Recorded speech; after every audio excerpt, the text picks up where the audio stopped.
This oil made my legs feel brand new in just 7 days. Even though I'm a young guy at 79, my legs have started to give out on me. I felt very weak and vulnerable, and my biggest fear was falling in the bathroom and hitting my head or breaking my hip. I tried all sorts of remedies to somehow regain strength in my legs. But I never would have thought that the solution for my worn-out feet would come not from a pharmacy, a doctor, or internet advice, but from an old, dusty notebook belonging to my late mother. I held that notebook in my hands, searching for anything just to feel her presence again, and stumbled upon something that, as it turned out, changed my life. The cover featured a faded personal recipes, and on the third page there was a short handwritten note. Grandpa's leg oil. It makes your legs as strong as steel. And it actually worked. I'm writing this, and I can hardly believe it myself.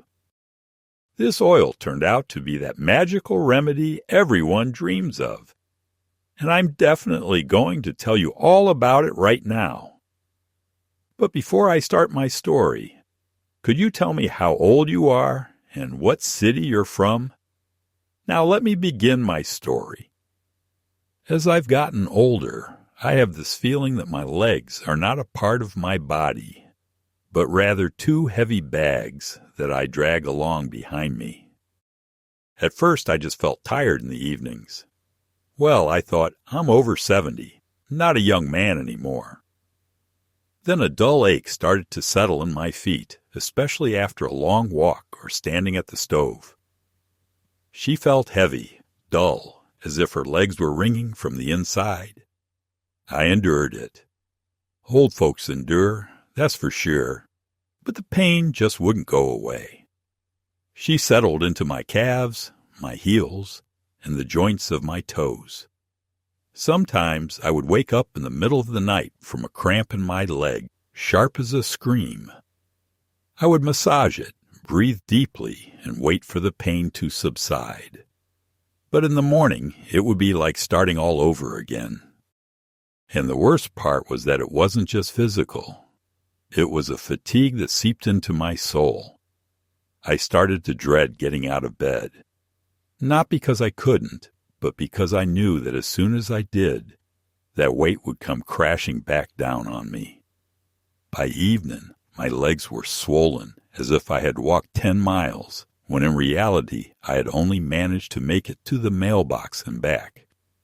Varicose veins bulged like a blue map across my calves, my toes felt dry, and the skin on my heels was like sandpaper.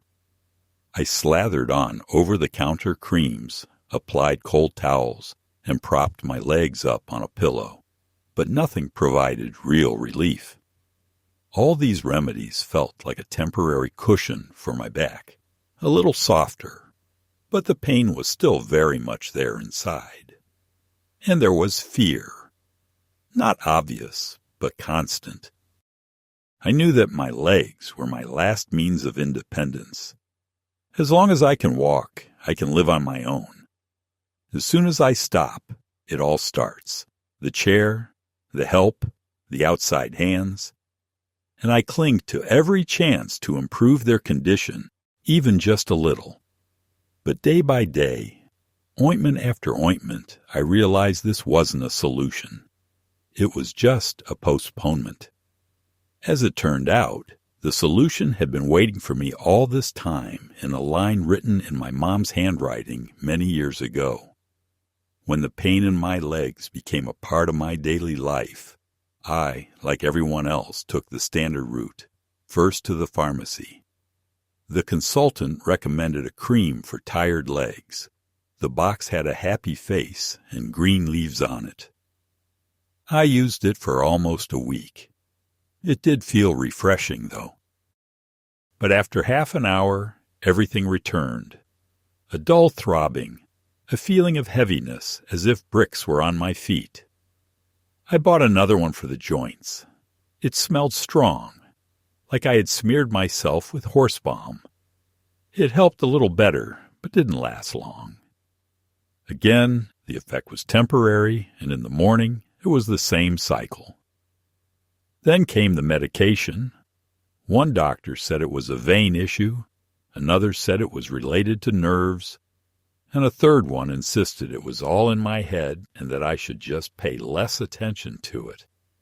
I tried taking supplements, I took magnesium, and I even spent a lot of money on expensive circulation-boosting medications. I wasted a ton of money. The result? Either nothing or some new side effects. Sometimes I feel dizzy. Sometimes my stomach growls. And sometimes I can't sleep. I also tried compresses, salt, clay, vinegar, everything recommended online. There were slight improvements, but they were too short-lived. I'm tired not just from the pain, but from the endless experiment. Each new remedy brought hope and disappointment. It feels like I'm pounding on a locked door, and with each attempt, it only gets stronger. I'm starting to lose faith that there's anything out there that can truly relieve my legs. I watched as other elderly people in the home walked with canes and walkers, and I thought to myself, this is probably my next step, acceptance. But something inside me rebelled. I didn't want to give up. I just didn't know where else to look. And just when my hands were about to drop, I opened that old notebook. I found something I wasn't looking for. A recipe written long ago, with love and care. The butter that Mom made for her father. And my heart seemed to stir inside. Give it a try. What if? When I opened that old notebook, it felt like I wasn't just opening a journal, but a small window into the past. A home that smelled of pies, where the floor creaked under my mom's footsteps, and every corner was warmed by care. The notebook was simple, with a soft cover, yellowed pages, and corners worn by time. I held it carefully like a relic, and there was a page signed in neat, slightly slanted handwriting, "Oil for tired legs." It helped my grandpa. I did it every autumn. I was frozen in place. I remembered my grandpa, tall, gray-haired, with big hands and a heavy stride. After work, he would always sit in his old armchair, while my mom would bring him a bowl of warm water, a towel, and a small bottle. She was rubbing oil into his feet, saying, "Just hold on, it'll warm you up." He sat there sighing and then said, "It feels like I stood in a river with my feet." Back then, I didn't understand what she was doing, but now it feels like the puzzle has come together.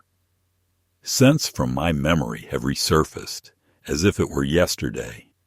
A hint of mint, a touch of pine, a drop of clove, and a soft warm note of something homemade, like the smell of a wood-burning stove. It wasn't something medicinal. It was a ritual, a way of life. My mom's way of saying, "I'm with you." I held a recipe in my hands. 10 drops of eucalyptus oil, 5 drops of peppermint oil, 5 drops of clove oil, 5 drops of rosemary oil, all mixed in regular olive oil. It's all quite simple. Everything was at my home. I looked at my tired, swollen legs with a blue web of veins and cracks on my heels and thought, what if it helps me too? My mom, through these lines, through these drops. It wasn't just a recipe. It was a voice, a memory, a care that remained on paper. And I realized I had to give it a try. Not just for myself, but for others too. In my memory, my mom was never just a woman who cooked, cleaned, and did laundry. She was like a personal doctor, pharmacist, and healer all in one. She knew how to soothe an upset stomach after eating pie, how to make a cough remedy with milk, honey, and a pinch of baking soda, how to prepare a compress for a bruise, or brew a tea for insomnia. But what stands out the most in my memory is how she took care of Grandpa, and how he, a stern and silent man, would place his feet in her lap and allow her to tend to him without a word or argument. In the evenings, when the noise in the house died down, after the dishes were washed and the radio played soft music, Mom would bring out that special bottle of oil. She would put his feet in a bowl of warm water to warm them up, so as not to shock his skin, as she used to say. Then she would seat Grandpa, unfold a towel, and start rubbing his feet. Her movements were unhurried and confident, as if she were kneading dough with love and expertise. I sat in the corner and watched as Grandpa seemed to come alive after each of these sessions. He didn't say thank you, but his eyes were warm. Later, he walked around the house barefoot, saying, "Just like new." And Mom just smiled and went to make mint tea. At that time, I thought everyone did the same. Every mom has her magical bottles and notebooks filled with recipes. I didn't realize that this was a whole world, a world where everything was healed through touch, herbs, and care. No pills, no expensive procedures. Only love, patience, and a little knowledge. Now, after decades, I've realized that it was more than just a ritual. It was a wisdom she carried through generations. And now, as I hold that recipe in my hands and mix the oil in my own kitchen, it feels like I'm right there with her again. In my childhood, in that house, in that warmth that never faded away. I stood by the kitchen table, looking at the small bottles of oils, and felt like a schoolboy on the first day of shop class. Eucalyptus, mint, clove, rosemary, just like in the recipe. Everything smelled strong, sharp, and fresh. I slowly dripped them into an old jam jar, added warm olive oil, and mixed it all carefully with a wooden stick. All the while, a strange blend of skepticism and hope lived inside me. My mind said, "Another foolish thing." But my heart whispered, "It's from Mom." Once everything was ready, I placed the jar in a cup of hot water, just like she used to do. I waited a few minutes, then I opened the lid. The smell, oh, that smell! It hit my memory like a jolt of electricity. I closed my eyes and for a moment found myself back in my childhood kitchen. The old stool, my dad snoring from the next room, the rustle of my mom's skirt. At that moment, I had no doubt I was going to do it. I sat down in the chair, placed a basin of warm water in front of me, and soaked my feet. I dried off the excess moisture with a towel. I picked up some oil. He took a small amount into his palm and started to rub it in slowly, just as he remembered. He worked on his feet from the heels to the toes, then moved upward along the ankles to the calves. The oil absorbed eagerly, as if the skin had been waiting for it.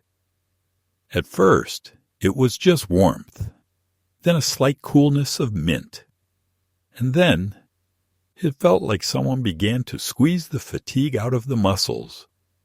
I wasn't expecting a miracle. I didn't expect to get up and run. But that evening, for the first time in many months, I fell asleep without groaning, without pain, and without that feeling of my legs aching to the bone. I simply fell asleep. Calm, take a deep breath, like a child. And the next morning when I woke up, I realized it wasn't just wishful thinking. My legs felt different, lighter, like my own. I woke up with the sense that something had changed. Not suddenly, not like in the movies where the hero jumps up and shouts, "I'm healed!" No, it was just quiet. In the body, in the mind, and especially in the legs. I sat on the bed, placed my feet on the floor, and braced myself for the familiar jab of pain, the pulling heaviness that usually turned the first moments of the morning into a real challenge. But there was nothing. Silence. I felt uneasy. I walked slowly around the room, listening closely. There was warmth in each foot, not pain, but a sense of calm, as if they had finally rested. There was no pulling, no ache. I walked and smiled. Not like a boy receiving a gift, but like an old man who has once again realized that his body is not an enemy, but an ally. On the second day, the effect intensified. The swelling went down. The blue veins no longer stood out like taut strings. They seemed to have smoothed out and quieted down. I applied the oil again in the evening, using the same motions and the same ritual. And once again, I fell into a deep sleep, as if I were being hugged from the inside. On the third day, I decided to walk to the store. Not driving, not taking a taxi, but on my own, slowly but surely, without stopping at every step, without glancing at the benches, wondering if I might not make it. I made it, and I didn't even notice how. By the fifth day, the skin on my heels had softened. That dry, painful roughness I had long accepted as an inevitable part of aging had disappeared. My nails have lightened up and are not as brittle as before. Most importantly, I've stopped being afraid. Afraid to stand up, to walk, to bend down. The fear is gone, and with it, half of my fatigue has disappeared. On the seventh day, I stood on the porch watching the sun touch the tops of the trees, and I thought, is it really that simple? Oil, droplets, warmth, and once again, I felt like a person. It wasn't a miracle. It was a return. Slow, honest, real. I haven't gotten any younger, but I could walk again, and that was more than enough for me. When I saw how quickly relief came, I couldn't help but dive into reading, searching, and asking, what is it about this simple formula that makes it work so deeply and effectively? With each new paragraph and every article I found, I became more amazed at how wise our mothers and grandmothers were. They knew things that modern scientists are just now rediscovering through analysis, instruments, and Latin terminology. It turns out that each oil in this recipe plays a specific role, as if it were carefully selected by a pharmacist. Eucalyptus oil is a powerful natural antiseptic and vasodilator. It penetrates deep into the skin, improves blood circulation, and reduces inflammation. It's especially beneficial for varicose veins and congestion when your legs feel heavy and tired by the end of the day. It helps the veins breathe again. Peppermint oil cools, soothes, and alleviates cramps. His light chill is not just a sensation, but a physiological response. It acts on the nerve endings, reducing pain and relieving muscle tension. It's especially helpful for nighttime cramps, which have troubled me as well. Clove oil is a natural pain reliever and antiseptic. It has often been used for arthritis and sciatica. It provides deep warmth and relief for aching and throbbing joint pain, especially in the toes and ankles. I've noticed it myself. It alleviates that heavy, deep ache that nothing else seems to ease.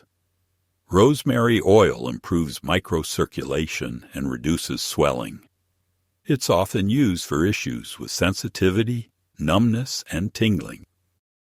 Additionally, it strengthens the walls of blood vessels, which is critically important as we age.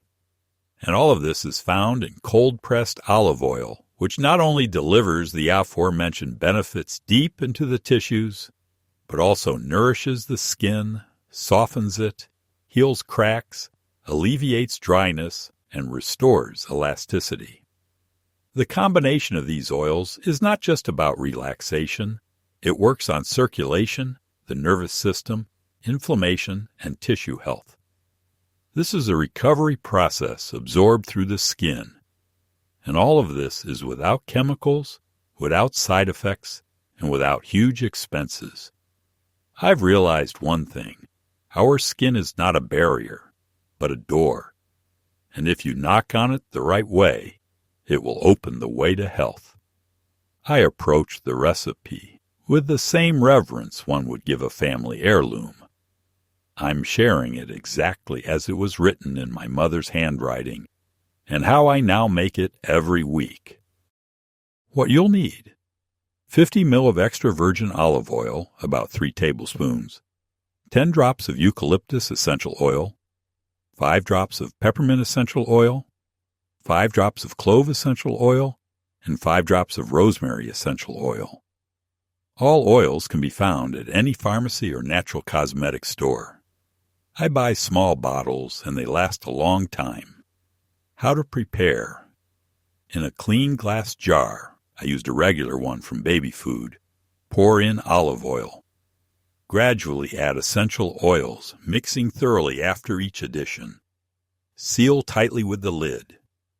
Store in a dark, cool place, but not in the refrigerator. Before use, warm it up slightly. You can simply place it in a cup of hot water for 2 to 3 minutes. How to use: before bedtime, after washing your feet, dry your soles thoroughly. Pour a small amount of oil into your palm, rub it in, and warm it up in your hands. Start with the heels, massaging in circular motions. Move upward towards the toes, then to the ankles and calves. Pay special attention to areas of pain, tension, and cracks. Gently massage it in with some pressure, as if you're squeezing out fatigue. After applying, put on clean cotton socks to prevent the oil from soaking into the sheets, and then go to bed. How often to apply? Every evening for at least 7 consecutive days, for lasting results. For maintenance, 2-3 times a week. You can take care of yourself if you're facing pressure or already feeling weighed down. It's not just self-care. It's a ritual. A quiet, personal return to oneself through touch, warmth, and scent. No matter how simple and safe this recipe sounds, it's important to remember that even natural remedies require respect and caution. Especially at our age, when our skin is thinner, our blood vessels are more sensitive, and our bodies react differently than when we were younger. Here's what you need to know and what to avoid. Allergies can occur even with herbs. Before using it for the first time, I always do a patch test. I apply a few drops of the oil on the inner side of my forearm, rub it in, and wait a couple of hours. If you notice any redness, itching, or rash, do not use it. But fortunately, everything went smoothly. Do not apply on open wounds, ulcers, or abrasions. Essential oils are very potent. If there are cracks, sores, or skin damage, especially in the case of diabetes, you should heal those first. Then you can use the oil for care and prevention. Do not heat the oil in the microwave, and do not apply it when it's too hot. It's better to warm the bottle slightly by placing it in warm water. Hot oil can cause burns or irritation. If you have serious vein conditions, blood clots, or diabetic foot issues, be sure to consult a doctor. This is important. Oil can provide support, but it should not replace primary treatment. Don't overdo it with the amount. Too much oil won't enhance the effect, but it may clog your pores and cause irritation. It's better to use less, but massage it in thoroughly. Avoid using old, rancid olive oil. Check the expiration date. The oil should be fresh and have a natural scent. This simple remedy has been my lifesaver. but only because I approached it with respect. Like a recipe passed down from my mother. Like a care that has transcended generations. I often think about how our generation, at some point, started to forget what our parents taught us. We chased after the latest pharmacy trends, flashy names, and the newest innovations. Yet many of the answers were already at home. In the spice cabinet, on the shelf with the bottles, in an old notebook. My mom wasn't a doctor, but she knew how to heal. She healed with touch, knowledge, and patience. Her hands knew how to feel where the pain was. She didn't provide diagnoses, but she could hear how the body breathed. And now I understand. Her remedies were not just about herbs and oils. They were about love and attention. About the fact that health isn't always just about taking pills. Sometimes it's about what you lovingly apply to your skin with warmth and faith. Modern life has taught us to doubt. We double-check everything, Google it, and search for confirmations. This is good, but there's a danger in it. We start to stop believing in ourselves and stop listening to our bodies. And yet, it speaks quietly but accurately. When I was rubbing my feet with that oil, I felt not just relief. I felt a connection, my own, with my mother, with my grandfather. Back when everything moved slower but felt more reliable. When instead of long lists of side effects, there was just a simple note. Hang in there, kid. It'll get better soon. I'm not dismissing medicine, but I've regained my respect for the simple things. To what's at home. To what won't sell for a lot of money, but works the best. And if I can pass this recipe down to my granddaughter, nephew, or just a friend, then I'll continue that chain. Just like my mom did for me. I'm moving forward. Because in old age, it's especially important to remember that we are not just our age. We are our experiences. And these experiences can heal.